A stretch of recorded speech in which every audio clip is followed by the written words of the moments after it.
Hey, I'll let you take care of my mom's caregiving. I'm trusting you, so make sure to handle it, okay? Yes, understood. A sudden caregiving request from my energetic mother-in-law, Ellen. I pretended to obediently comply and resolved to repay double for what she has done to me. My name is Aubrey, a 30-year-old housewife. I've been married to my husband Hudson for 2 years. However, a problem arose, causing a stray in our relationship. It was because Hudson's salary had significantly decreased. It wasn't Hudson's fault. There was a common part-time job terrorism incident, and the company suffered massive losses due to rumors. Although Hudson was capable at his job and managed to avoid being laid off, there was the option of changing jobs. However, he didn't want to do that because even if he changed jobs now, the salary would remain the same, and he would have to start over in his career. So he decided to endure for now. He used to get a high salary, so we could manage our lives if we economize our spending. I focused on saving money daily, considering saving money and the future of our potential children. To earn more, I started working part-time. Hudson complained, but when given the choice between splitting household chores or living a frugal life, he chose the former. Still, it was a life for 2 grown-ups, and household chores weren't too demanding. Yet, without me noticing, Hudson began neglecting his share of the chores, instead of letting him do it poorly. I found it easier to do everything myself, and gradually, I took over all household chores. Relying on an unreliable person only made me exhausted mentally. I'm not a perfectionist, so I cooked only easy meals and invested in a Roomba for cleaning, leaving it to the machine. I don't complain, and I won't let anyone complain. While living this way, working hard day by day, the New Year season arrived. I despise this season now. Why? Because it's a given that we gather at my in-laws' place during New Year's, and I don't like that. If the in-laws are kind, there's no problem. But Ellen is a classic mean person. The complaints come before greetings, and though she doesn't lay a hand on you, her words sure do. That's Celine. I get snide remarks every time we meet. Listen to this year's exchange, and judge for yourself if she's mean or not. Happy New Year. Delanne. Felt the grandchild isn't coming this year either. Oh, that's right. You haven't given birth yet. I even prepared a New Year's gift for the grandchild. You haven't given birth yet. I even prepared a New Year's gift for the grandchild. With a rustling poachy envelope, she guides me to the living room. Anyone hearing this wouldn't just think she's waiting for a grandchild. Afterwards, she freely criticizes me with my cooking and manners. More importantly, where's the grandchild? Since you're a housewife, make something bring out energy and hurry up and have a child. Isn't it bad to work before having a child? Parties are over. Hudson is working and providing, so why do you need to work? Could it be that you're pretending to work and having an affair, getting support from another man? When I try to explain, Hudson interrupts. Mom, it's the New Year's holiday. Let's forget about work for now. We finally got a chance to meet. Saying that, Hudson winks and says, I've got your back. But that can't be called having someone's back. On the day we leave, we quickly get in the car, and I immediately start complaining to Hudson. Hey, I don't want to attend your family gatherings anymore. And be selfish. I got your back properly, didn't I? I feel fed up. Hudson confidently speaks, as if he got my back. But with that, I can't expect much in the future. For concessions, anyway. I don't plan to meet your mother anymore. If you're invited to your parents' place in the future, go alone. That won't work. Just quickly get along with my mom. It's tough being caught in the middle. Thinking we couldn't communicate, I cut off the conversation. From then on, days passed without conversation. Even if Ellen called me, I declined, using work as the reason. After a while, I was approached by the company to work as a full-time employee. I found it very appealing. It was completely different from the initial agreement. He didn't do household chores, and there was no prospect of Hudson's salary increasing. Considering various possibilities, I decided to think positively about becoming a full-time employee. I thought he would probably disagree with that, but surprisingly, my husband easily agreed, and I was amazed. Not wanting to miss this opportunity, I became a full-time employee. Although the working hours increased, the sense of accomplishment grew, and I managed to handle household chores while working as a full-time employee. If I neglected household chores, I would break the promise with Hudson, and I wouldn't be able to talk to him about it. I put effort into household chores, thinking I could handle them well even alone, and I worked hard beyond my expectations. Since I was doing well, Hudson didn't say anything in particular.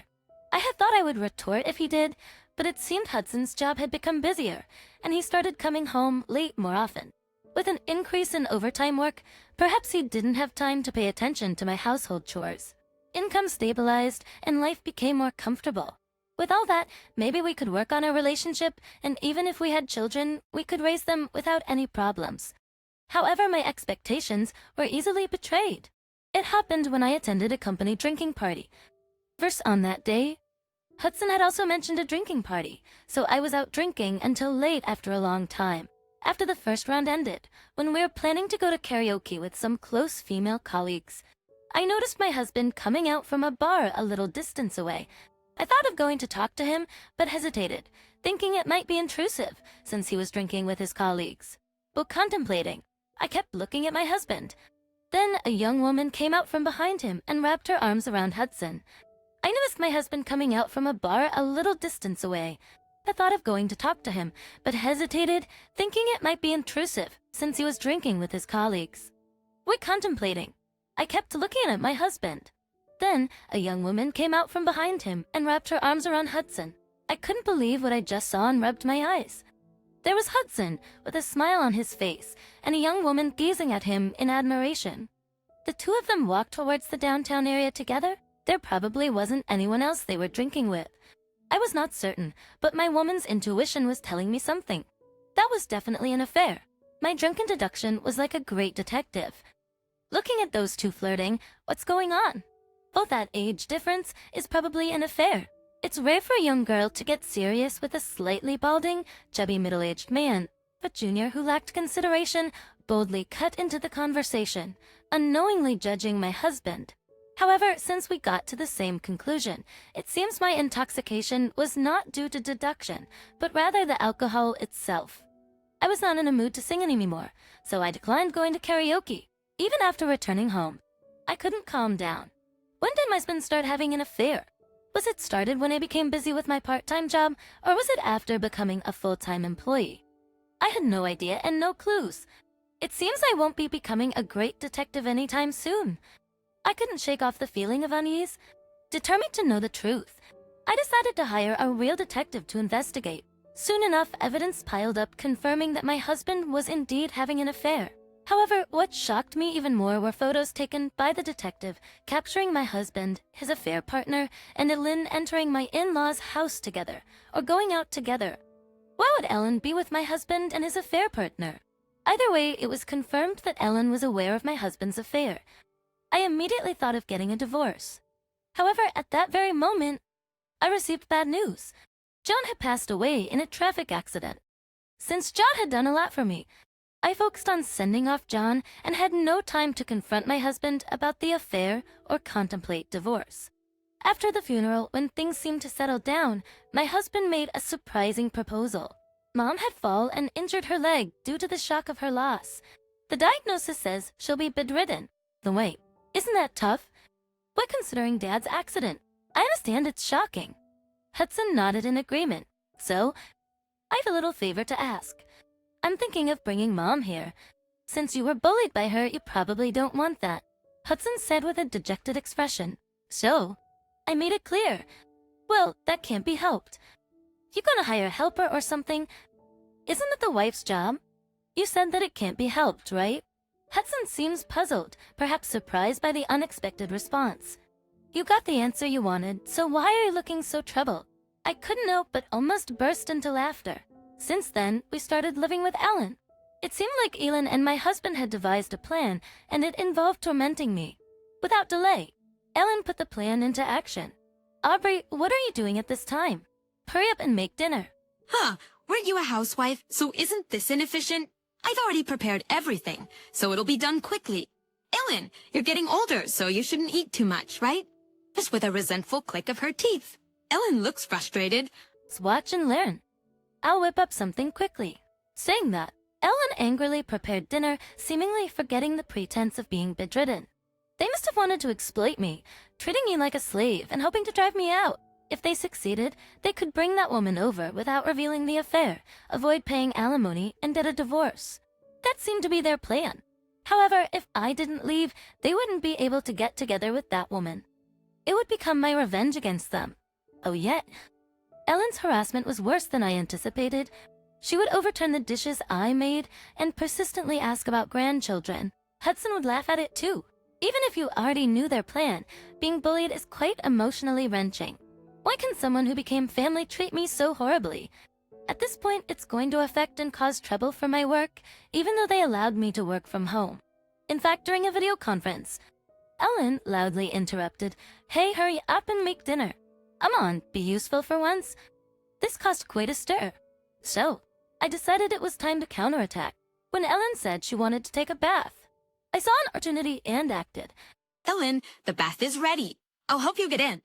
Oh, you're considerate. But I can manage on my own. There was no escape. Ellen's is already 75 years old because she gave birth to Hudson late. In the first place, Hudson and I have a 10-year age difference, and even between my mother and mother-in-law, the age gap is almost like that between parent and child.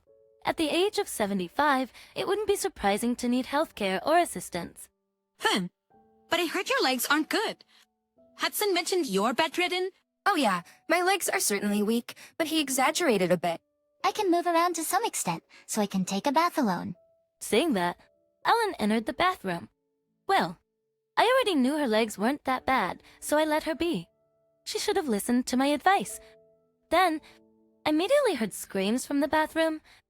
I suppressed a laugh and rushed over to Ellen, and Hudson was already there before me. Why doesn't he move like this quick more often? What happened? What's going on? It wasn't hot water. It's cold, so cold. I felt my heart stopped. Shivering and slumped over. Ellen, seeing me, her pale skin turned bright red, and she became furious. "Wait, Aubrey, you didn't heat the bath, did you?" I made a mistake. I'm sorry. I must have forgotten. I said with a smirk. "Oh, so you did it on purpose. Is that it? You're messing with Mom, who's already old. If that's true, it's attempted murder. That's not yet. I must not laugh yet. I have to endure until victory is certain." What are you talking about? I would never do such a thing. I just made a little mistake. I'm such a careless person. You're really a dangerous daughter-in-law. Unbelievable. Shouldn't you get a different wife? I don't need a daughter-in-law like you anymore.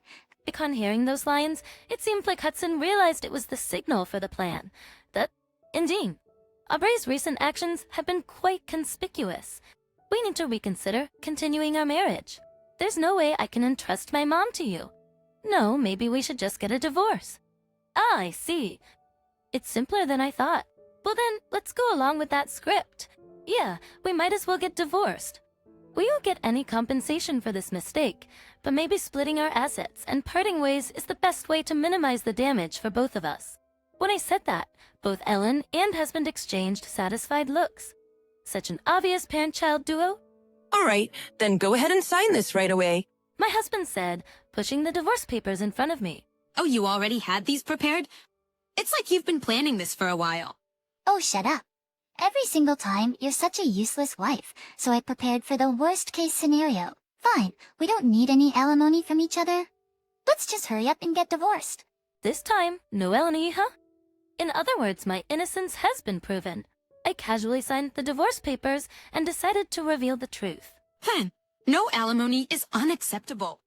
You must properly pay the alimony for the affair. I haven't done anything wrong. It's 10-0. You're the one at fault, so you should pay me unilaterally. Both froze at my declaration. I never thought they believed they hadn't been exposed after all. I informed them that I had collected evidence photos and messages over time, and I also had recorded conversations between the two, discussing this plan while sharing these pieces of evidence. Even Ellen was in it, supporting your son's foolishness. It's impressive how much you love your son. Thanks to that, I could divorce Hudson with his 100 fault. I can't think enough to your mother. Well then, I'll be leaving, so enjoy playing with the young girl drowning in debt. I had already packed my things, so all I had to do was leave with this bag. They didn't seem to have noticed that my belongings were gone, probably because I occasionally sent things to my parents. It must have felt like an aha moment for them. Upon hearing my words, Hudson's face turned pale and he reacted. Wait a minute. What do you mean by drowning in debt? If I pay you alimony, I'll lose all my savings. Please reconsider the divorce. It's the result of careful consideration that led me to this point. It's too late to try to get close now. By the way, I've also sent a certified letter to the parents of that young girl. Thanks for letting them know we were married. Ignorance won't be an excuse. You're such a good son who devoted to supporting his mother, with no inheritance. Huh. Ellen wore a puzzled expression, asking HY. I interpreted. Actually, John's will stated that the entire inheritance would be donated to a local association. All that was left was money for the funeral and burial. He was fed up with his family and had confided everything in me. So, I took care of all the procedures, including the funeral. I'm sure John would be telling me to escape. It's good that he was taken care of in the end. Because with this mother and son, he might not have found peace. Well then, I'll leave the rest to the lawyer, and we won't be meeting again. Saying that, I left the house. Later on, I formally requested the lawyer I had consulted with and demanded alimony from both of them. I sent a certified letter to Hudson's workplace. As the affair partner was a junior at the company, they were both dismissed collectively. It seems Hudson had planned to divorce at a time when he could get promoted, and the affair was exposed at the worst possible moment. Hudson's company president hated infidelity, as he himself had divorced due to his wife's affair. Although Hudson could manage to avoid being fired, he was transferred to a regional office and treated poorly as a new employee. Ellen, caught in her lies, actually became physically disabled. After that, things got tense between Hudson and her. In retaliation, Hudson filled the bathtub with water just like I had done before. However, this time, she slipped and suffered lingering effects. At the age of 75, being bedridden increases the risk of developing conditions like dementia. Though that's a concern for Ellen. I worry more about whether she'll cause trouble for anyone else besides Hudson.